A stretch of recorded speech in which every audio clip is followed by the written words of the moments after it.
میں ایک امیر گھرانے کی بیٹی تھی۔ میرے باپ کو میرے وجود سے نفرت تھی کیونکہ میں بیٹا نہیں تھی۔ جب میں جوان ہوئی تو میرے چچا نے مجھے بیچنے کی کوشش کی۔ میں کسی طرح بھاگ آئی اور بلند پہاڑیوں میں چھپ گئی۔ کیا یہ وہی معاشرہ ہے جس میں کبھی عزت، شرم، حیا ہوا کرتی تھی؟ جب بابا عظیم کو بلند پہاڑیوں میں ایک خوبصورت جوان لڑکی ملی تو سب کے دل دہل گئے۔ بابا عظیم نے لڑکی کے ساتھ کیا لیکن اصل راز تو تب کھلا جب رات کو دونوں ایک ہی کمبل میں تھے۔ آخر ایسا کیا ہوا اس رات جس نے بابا عظیم کی زندگی کا رخ بدل دیا؟ کیا یہ ملاقات اتفاق تھی یا کوئی بڑی آزمائش؟ اس رات کا وہ لمحہ آج بھی بابا عظیم کی آنکھوں میں نمی لے آتا ہے۔ اگر آپ ایسی سچی اور جذباتی کہانیاں سننا چاہتے ہیں تو ہمارے چینل کو ابھی سبسکرائب کریں اور ویڈیو کو لائک کرنا بالکل بھی مت بھولنا۔ بابا عظیم ایک سادہ عبادت گزار بزرگ تھے جو کئی سالوں سے بلند پہاڑیوں میں تنہا زندگی گزار رہے تھے۔ دن عبادت میں، راتیں تسبیح اور ذکر میں گزرتی تھیں۔ دنیا سے کوئی لینا دینا نہ تھا۔ ایک دن شام کے وقت جب آسمان پر ہلکے بادل چھا رہے تھے اور ہوا میں نمی تھی، بابا عظیم لکڑیاں چھننے نکلے۔ تبھی ایک جھاڑیوں کے پیچھے سے کسی کے سسکنے کی آواز آئی، پلیز مدد کریں۔ بابا عظیم نے چونک کر آواز کی طرف دیکھا اور ان کی نظریں ایک لڑکی پر جا ٹھہریں۔ سفید رنگت، بکھرے بال، کامتا جسم اور آنکھوں میں چھپا ہوا ایک گہرا خوف۔ کپڑے پھٹے ہوئے تھے، پاؤں ننگے اور جسم پر خراشیں تھیں۔ بابا عظیم آگے بڑھے، آہستہ آواز میں بولے، بیٹی تم کون ہو؟ کہاں سے آئی ہو؟ لڑکی نے لرزتے ہوئے جواب دیا، مجھے کچھ لوگ بلند پہاڑیوں میں چھوڑ گئے ہیں، میں بھاگ آئی، پلیز مجھے پناہ دے دیں۔ بابا عظیم نے اسے سہارا دیا، پانی پلایا اور اپنے چھوٹے سے جھونپڑے میں لے آئے۔ رات کا وقت ہو چلا تھا، بارش شروع ہو چکی تھی اور سردی سے بچنے کے لیے دونوں کو ایک ہی کمبل کے نیچے بیٹھنا پڑا۔ لیکن وہ رات صرف سرد نہیں تھی، وہ دل دہلا دینے والی تھی۔ بارش تیز ہوتی جا رہی تھی، بابا عظیم کے جھونپڑے کی چھت سے پانی ٹپکنے لگا۔ اندھیرے میں صرف ایک دیے کی ٹمٹماتی روشنی تھی، لیکن دل میں عجیب سی ہلچل تھی۔ بابا کو ایسا لگ رہا تھا جیسے وہ آزمائش کے دہانے پر ہوں۔ بابا جی، کیا مجھے یہاں رہنے کی اجازت ہے؟ لڑکی کی آواز میں خوف، لاچاری اور تھوڑی سی امید تھی۔ جب تک چاہو یہاں رہ سکتی ہو۔ یہ جھونپڑا بہت چھوٹا ہے لیکن نیت صاف ہو تو جگہ کافی ہوتی ہے۔ لوگ میرے جسم کو نوچنا چاہتے ہیں، آپ نے مجھے انسان سمجھا۔ کیا یہ وہی معاشرہ ہے جس میں کبھی عزت، شرم، حیا ہوا کرتی تھی؟ یہ لڑکی کس خرب سے گزری تھی؟ اس کے لفظوں میں صدیوں کا درد چھپا تھا۔ بارش تیز ہو گئی، جھونپڑے کی چھت سے پانی اندر آنے لگا۔ بابا عظیم جلدی سے ایک پرانا جمپر لے آئے جو کافی بڑا تھا۔ بیٹی اس جمپر میں آ جاؤ، سردی لگ جائے گی۔ لڑکی نے شرماتے ہوئے چادر کو اچھی طرح لپیٹا اور بابا عظیم کے ساتھ جمپر 2 کے نیچے بیٹھ گئی۔ لیکن وہ لمحہ بہت عجیب تھا۔ نہ بابا عظیم کی نظر میں لالچ تھا، نہ لڑکی کی نظروں میں بے حیائی، بس ایک خاموشی تھی، ایک درد اور ایک عجیب سا سکون تھا۔ جمپر کے اندر دونوں کے ہاتھ آپس میں لگ گئے۔ لڑکی فوراً پیچھے ہٹ گئی۔ معاف کرنا بابا جی، اس نے نظریں جھکا لیں۔ بابا عظیم نے گہرا سانس لیا اور دھیرے سے کہا، بیٹی جسم کا لمس اتنا اہم نہیں ہوتا جتنا نیت کا لمس ہوتا ہے، اور میری نیت صرف تمہیں محفوظ رکھنے کی ہے۔ لڑکی کا دل بھر آیا، بابا جی کاش ہر مرد آپ جیسا ہو۔ رات گزر گئی، صبح ہوئی تو بارش تھم چکی تھی، پرندے چہچہا رہے تھے اور بابا عظیم اپنے معمول پر لوٹ آئے۔ لیکن کچھ بدلا تھا۔ لڑکی جس کا نام نازو تھا اب ان کی خدمت کرنے لگی۔ جھونپڑی کی صفائی، کھانے کا انتظام، بابا عظیم کے کپڑوں کی دھلائی، اور بابا عظیم ہر روز اسے دین اور زندگی کی باتیں سکھاتے۔ ایک دن بابا عظیم نے پوچھا، نازو بیٹی تمہارے ماں باپ کہاں ہیں؟ لڑکی کی آنکھیں بھر آئیں، بابا جی میں ایک امیر گھرانے کی بیٹی تھی۔ میرے باپ کو میرے وجود سے نفرت تھی کیونکہ میں بیٹا نہیں تھی۔ جب میں جوان ہوئی تو میرے چچا نے मुझे बेचने की कोशिश की। मैं किसी तरह भाग आई और बुलंद पहाड़ियों में छुप गई। बाबा अजीम ने आंखें बंद कर लीं। क्या हम इतने गर चुके हैं? क्या बेटियों को बोझ समझा जाए? क्या हैवानियत इंसानों पर गालिब आ गई है? नासो खामोशी से रोने लगी। बाबा अजीम ने उसे पास बुलाया और दुआ दी, अल्लाह तुम्हें इज्जत दे, ताकत दे और वो मकाम दे जिसकी तुम हकदार हो। दिन गुजरते गए। लोगों को पता चला कि बाबा अजीम के साथ अब एक लड़की भी रहती है। कुछ लोगों ने आकर तंजिया जमले कहे, बाबा जी आखिर को मर्द ही निकले ना। अब तो दीन भी मोहब्बतों में छिप गया है। लेकिन बाबा अजीम खामोश रहे, न कुछ जवाब दिया, न दिल बुरा किया, बस अल्लाह के हुजूर झुकते रहे। एक रात नाजो छिपचाप बाबा अजीम के करीब आई। बाबा अजीम चिराग बुझाने वाले थे। बाबा जी, क्या मैं आपसे कुछ मांग सकती हूँ? मांगो बेटी, अगर मेरे अख्तियार में हुआ तो जरूर दूंगा। बाबा जी, मुझे बेटी का दर्जा नहीं, मां का रतबा चाहिए। बाबा अजीम चौंक गए। क्या मतलब? नाजू ने कामते लहजे में कहा, बाबा जी आप मुझे निकाह में ले लें ताकि कल को कोई मेरे किरदार पर अंगली ना उठा सके। आप मेरी इज्जत बन जाएं, मेरा मुहाफिज बन जाएं। बाबा अजीम की आंखें भीग गईं। बेटी, मैं उम्र रसीदा हूं और तो अभी जवान है, लोग क्या कहेंगे?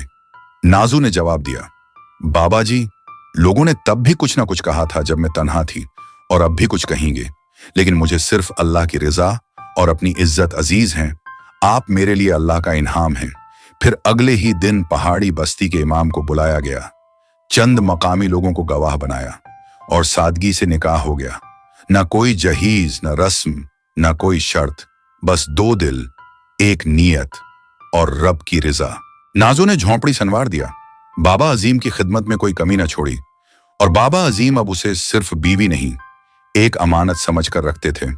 दुनिया वालों को अब भी एतराज था, लेकिन बाबा अजीम का जवाब होता, जिसे अल्लाह की रिजा अजीज हो उसे दुनिया की परवाह नहीं होती। एक दिन पहाड़ी बस्ती का वही आदमी आया जो हमेशा तंज करता था और बोला, बाबा जी आखिर सच सामने आ गया। वो रात, जंपर और अब निकाह, सब प्लान था ना? बाबा अजीम ने मुस्कुराकर कहा, हाँ वो रात फैसला कुन थी, मगर ना जिस्म का ना गुनाह का बल्कि नीयत का। हमने उस रात सिर्फ सर्दी से बचाव के लिए जंपर बांटा था और आज जिंदगी बांट रहे हैं। जिसे समझना है वो समझेगा, बाकी सब हिसाब अल्लाह के हवाले। इसी दिन बाबा अजीम ने एक बात लिखी, दरख्त पर लटका दी, लड़की को इज्जत दो, मोहब्बत से नहीं, नीयत से। और अगर नीयत पाक हो तो जंपर में बैठना भी इबादत बन जाता है। नाजू के निकाह के बाद बाबा अजीम का झोंपड़ा अब एक छोटे से खुशियों भरे घर की शक्ल अख्तियार कर गया था। वो दिन जो कभी तन्हाई, खामोशी और इबादत से भरे होते थे, अब वहां नाजू की आवाज, चौलहे की हल्की सी खंक और कुरान की तलावत की मिठास गूंजती थी। लेकिन जैसा हमेशा होता है, जब खुशी किसी बोशीदा दर पर दीवार में घर कर लेती है तो जमाना इस दीवार को गराने के लिए तैयार हो जाता है। एक दिन बुलंद पहाड़ियों के रास्ते से गुजरती एक औरत ने बाबा अजीम के झोंपड़े के बाहर नाजू को देखा। उसने वापस पहाड़ी बस्ती जाकर बात फैलाई, वही लड़की है जो एक बार हमारे गांव में आई थी और फिर गायब हो गई थी। लोगों के दिलों में तजस्सुस फिर जागा।